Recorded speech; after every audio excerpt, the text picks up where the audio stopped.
this video, we will become familiar with the user interface and control of RFEM 6. To illustrate the features, we will use a steel hull as an example, which we will model together during this tutorial.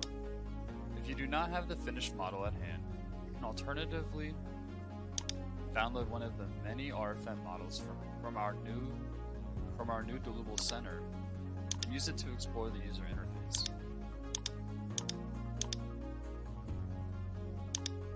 Now let us load the desired structural model into the software so we can start.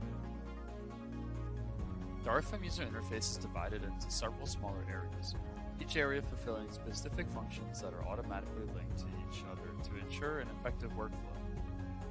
For example, modeling can be performed using the menu bar, the navigator, or the tables.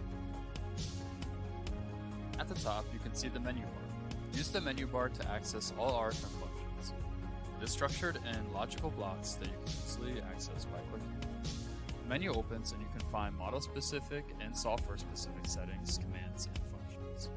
Just below the menu bar, you'll see the toolbar. The toolbar provides a selection of buttons and lists for direct access to the most important functions in RFEM. When you move the mouse pointer over a button, brief information about the function of this button appears. Some buttons include subcategories and lists with topic-related functions. To access these functions, click the small arrow next to the button. The last selected command is placed at the top of the list.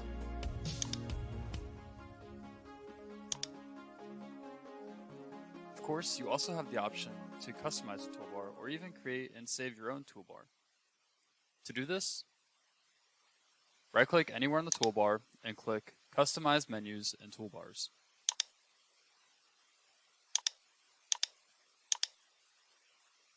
In the window, you can move the desired command into the desired position using the drag and drop function.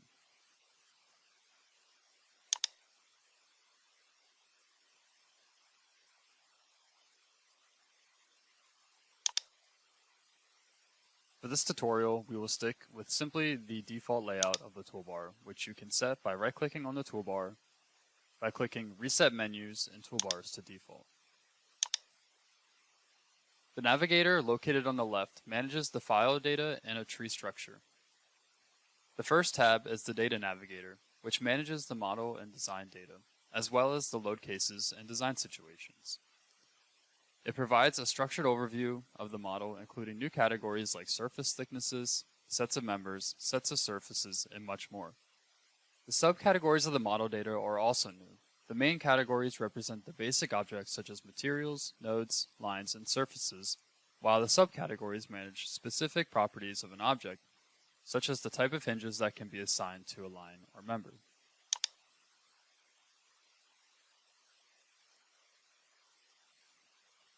Quick tip, if you select an element in the navigator, it will also be selected in the model. For example, you can right-click on the element, choose Find, and a red arrow shows where it is located in the model.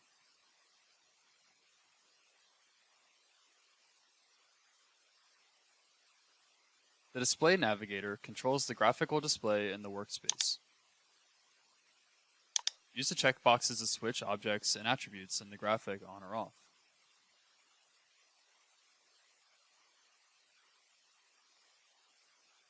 The Views Navigator manages both user-defined views and various visibility settings. In the upper part of the Views Navigator,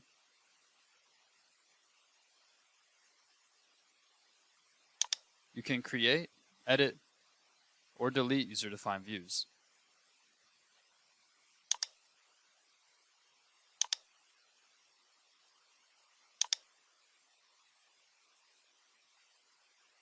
All these functions allow for an efficient and convenient workflow. We will learn more about working with views and visibilities in later videos. After calculation, a fourth tab appears in the navigator called the Results Navigator.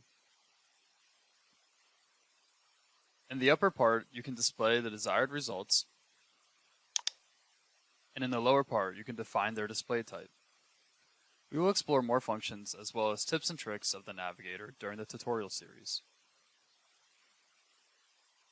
In the lower part of the RFEM interface, you will find the tables. The tables manage all model and load data numerically. They represent the internal data structure of RFEM, allowing you to create and edit model data, load cases, results, and much more without having to work graphically. The menu bar in the tables is new to RFEM 6. It provides a much better table structure and allows for better functionality compared to previous RFEM versions. Now let's take a look at the controls in RFEM 6. The view cube is also new in RFEM 6. You can click or rotate the cube to control the view. Alternatively, you can control it using the mouse and keyboard as well. To select an object, click it or draw a window over the object. Afterwards, you can drag or copy the selected object anywhere by holding down the Control key on the keyboard while moving the cursor.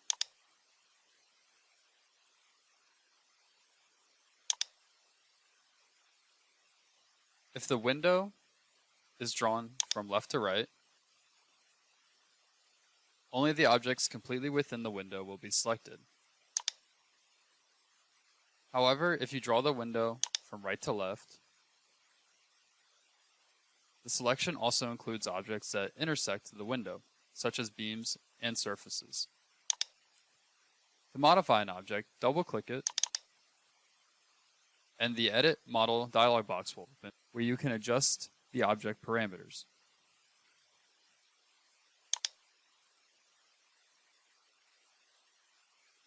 By pressing the scroll wheel in, you can move the model back and forth.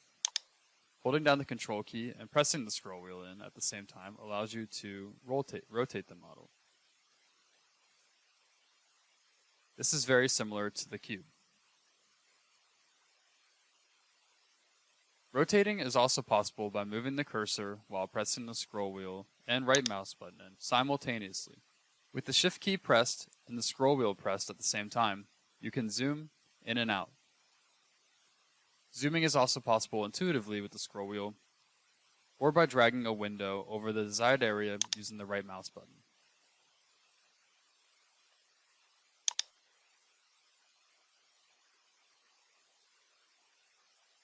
To display the entire model, double-click the scroll wheel.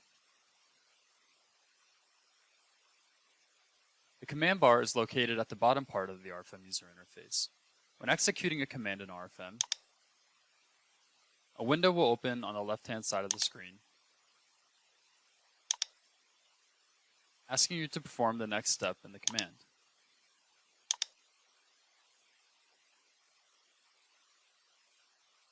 In the middle of the command bar, you will find a few shortcuts that help with working graphically. After this extensive overview of the RFEM interface, we will start modeling the steel hull in the next chapter and discover more new features.